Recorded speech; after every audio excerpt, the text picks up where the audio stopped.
Hello, I'm Mark Ellen. Thanks for clicking this word in your ear, the latest of hundreds of conversations David Hepworth and I have had on this podcast we started 17 years ago, some with ourselves, others with musicians, authors, comedians, and other people we like. If you enjoy them and want to support us and keep it all coming and get extra entertainment, including the weekly quiz and a special event on your birthday, visit patreon.com/word in your ear or just like or subscribe in whatever way you prefer.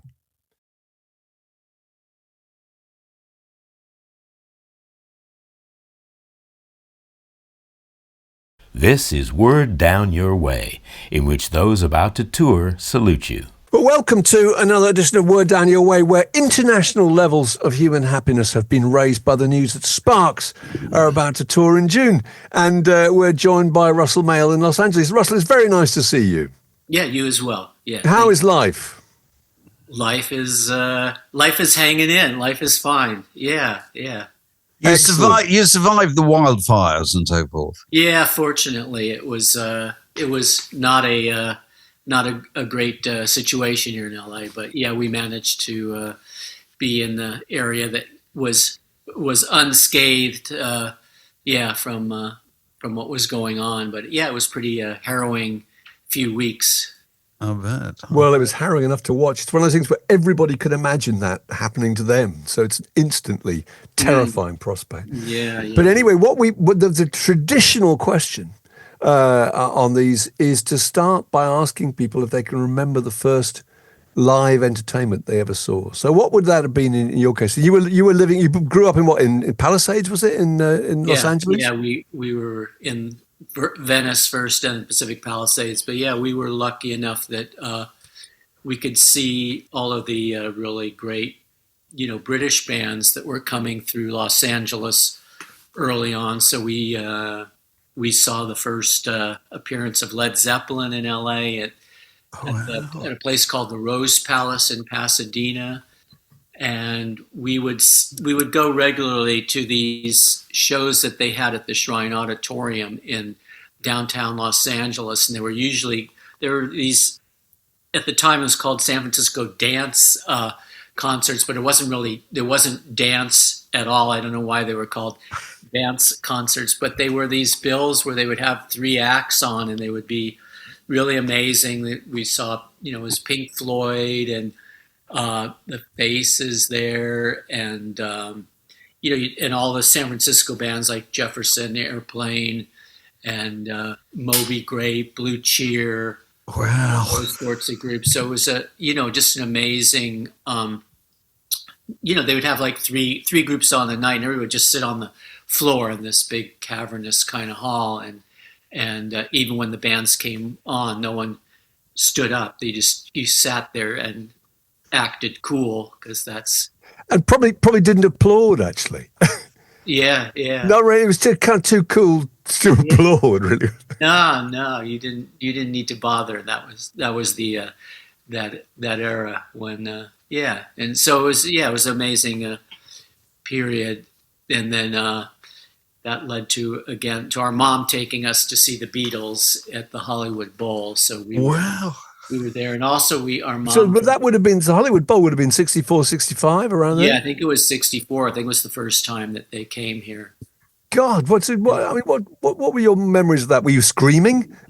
Probably, yeah. I think so. Me and 10,000 young girls. But it was amazing, and the Beatles shows were short. Like it was like about 25 minutes, I think, the entire concert, but you didn't feel cheated or anything. It seemed like it was, because everything was just one Beatles hit after another, and everything was, and a bunch of screaming, and it was amazing too. At that time, there weren't like PA systems. People were just coming through their amplifiers, and you heard that at a big outdoor place like the Hollywood Bowl, and so it was pretty amazing. Then she also drove us, our mom, across the Mojave Desert to Las Vegas to see the Beatles again in Las Vegas. Oh my God! That same era. Might have been a year later the next time they came, but yeah. So did you have a favorite Beatle? Because I think everybody had one particular Beatle that they were Yeah, particularly. I was probably more a John Lennon sort of guy, but Paul's all right too. He knows how to sing, and he can. So were you unusually attached to the Beatles? Is that why your mother took you? You know, she noted that you were. Well, I mean, everybody I think was attached to the Beatles at that time. So it was just a part of the culture. The radio was nonstop. You know, it was like it was everywhere in the world. It was just Beatles, and so you would just want to see them in concert. But it was just, it was amazing them. But it was also all these other groups too were, at the time we were equally enamored with seeing like the very first tour, Pink Floyd in America, and we saw Tyrannosaurus Rex even before they were T-Rex at the Whiskey A Go-Go in LA, and the Move. So you've always said that you were a kind of an Anglophile at that stage, and you were very keen, I think, on the Move and the Kinks and the Who. What was it particularly about the Englishness, the Britishness, whatever those groups that appealed to you? Well, it was really foreign and counter to kind of everything that was going on in LA at the time. There was all of the kind of Laurel Canyon scene here in LA that was sort of the opposite, spirit and kind of philosophy. That was kind of a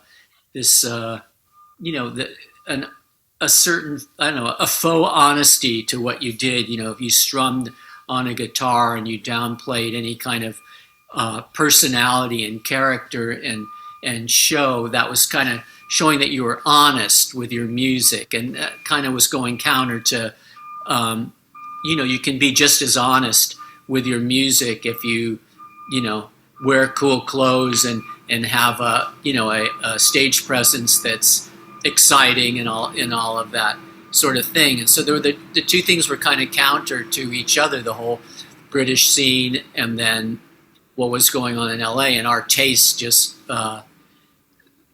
gravitated to the British scene, and so we would go, would see the Who when they came here, and the Kinks, and T-Rex, and the Move, and it was a really vibrant time. So the clothes and to some extent the modishness of some of them was a big part of the appeal.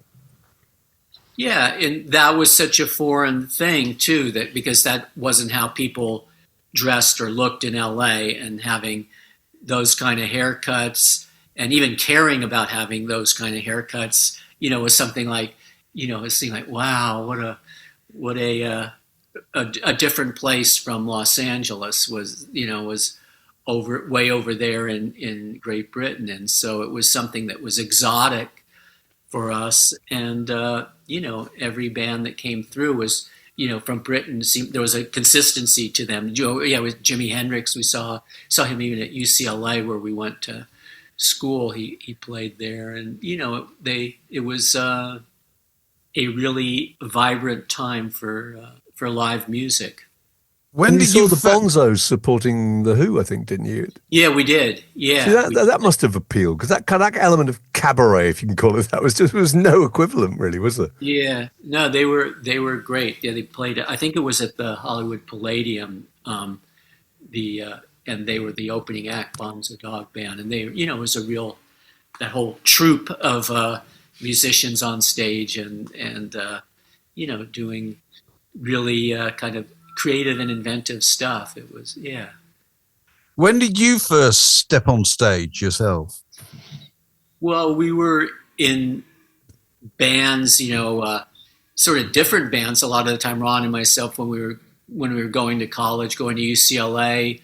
And then at some point we just decided to combine forces and be in a band together. And, we would play really bad gigs around LA, pizza parlors and that sort of thing. The most humiliating, gigs you could possibly have, where nobody cared who the band was, and they didn't even care if there was a band. It didn't really matter because they were too busy with their extra large pepperoni pizza.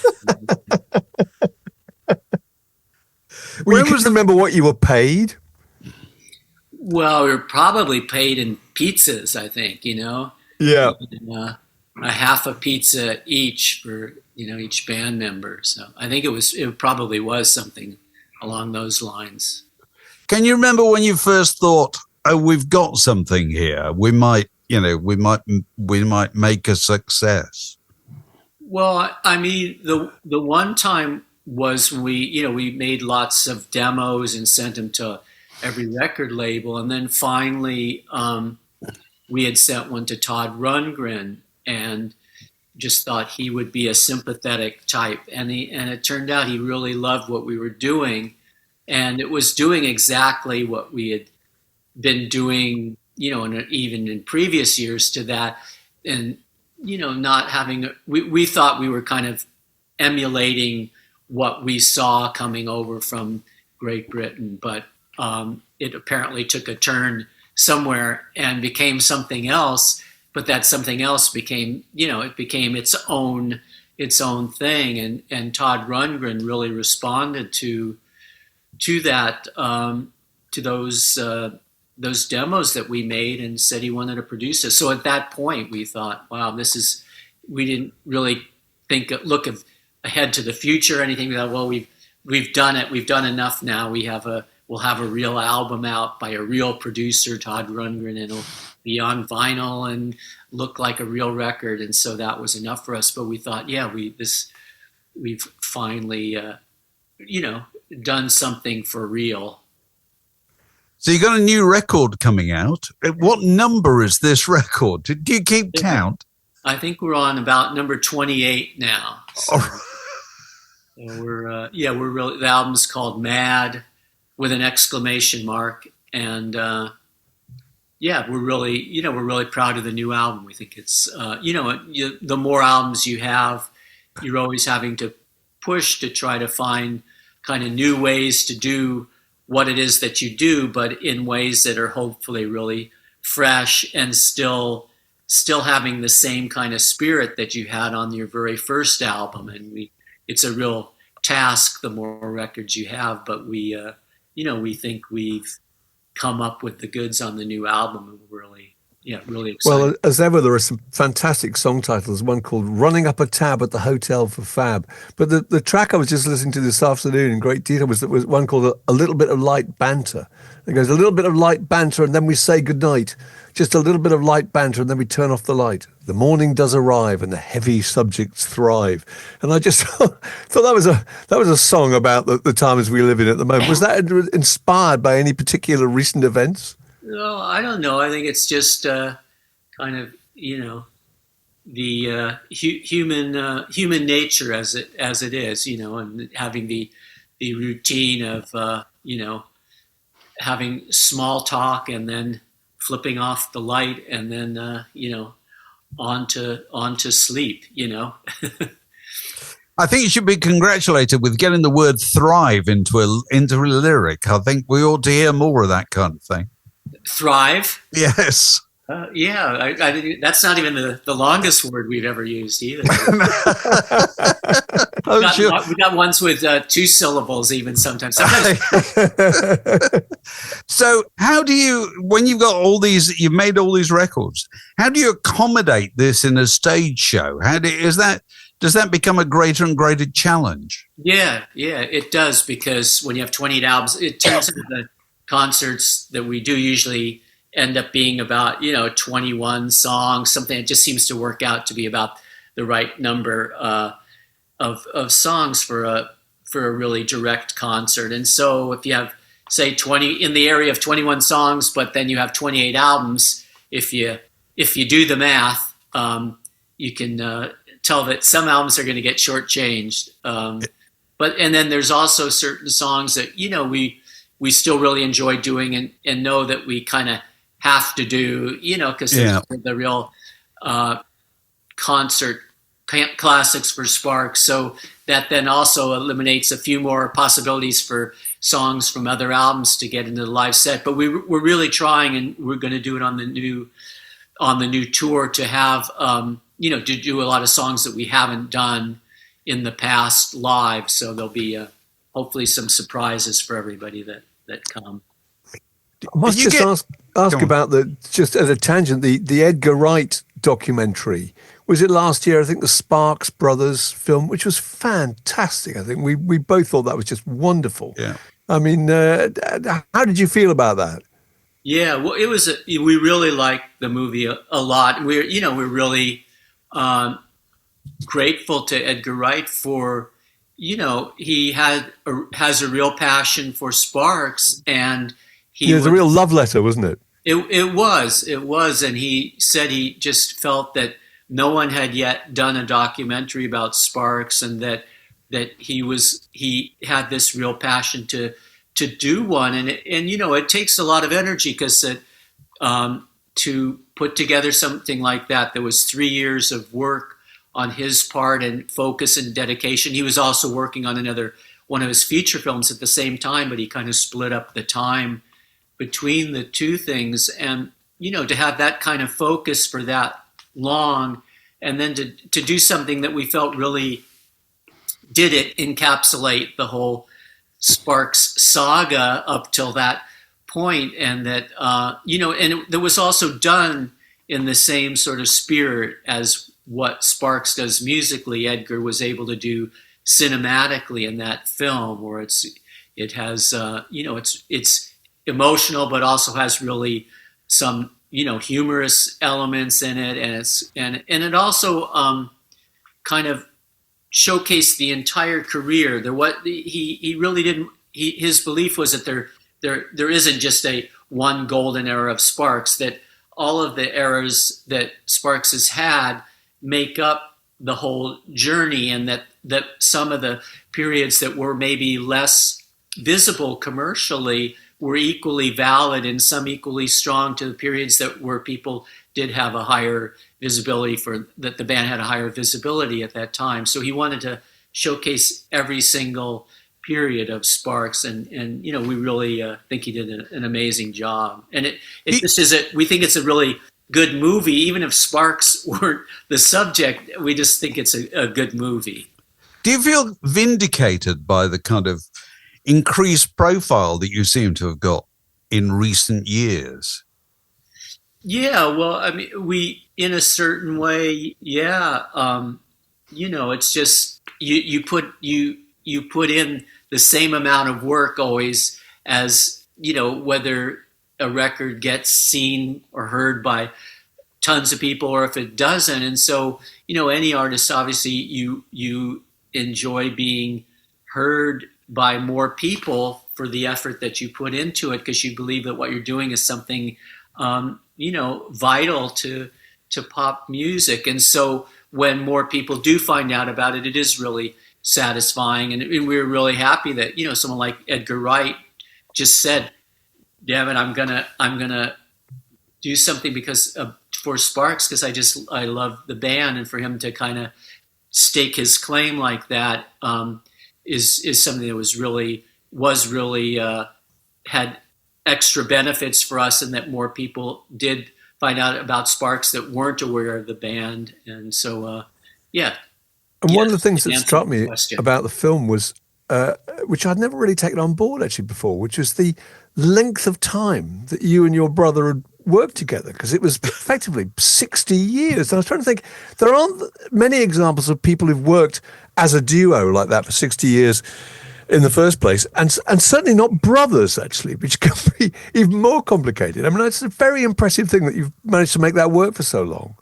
Yeah, it's hard, and I mean, it's less, I think, even the fact that we're brothers, because obviously there's all the brother acts that have taken a different turn with their relationship with each other. Absolutely. But for ours, it's just sort of something that's inherent, in our relationship.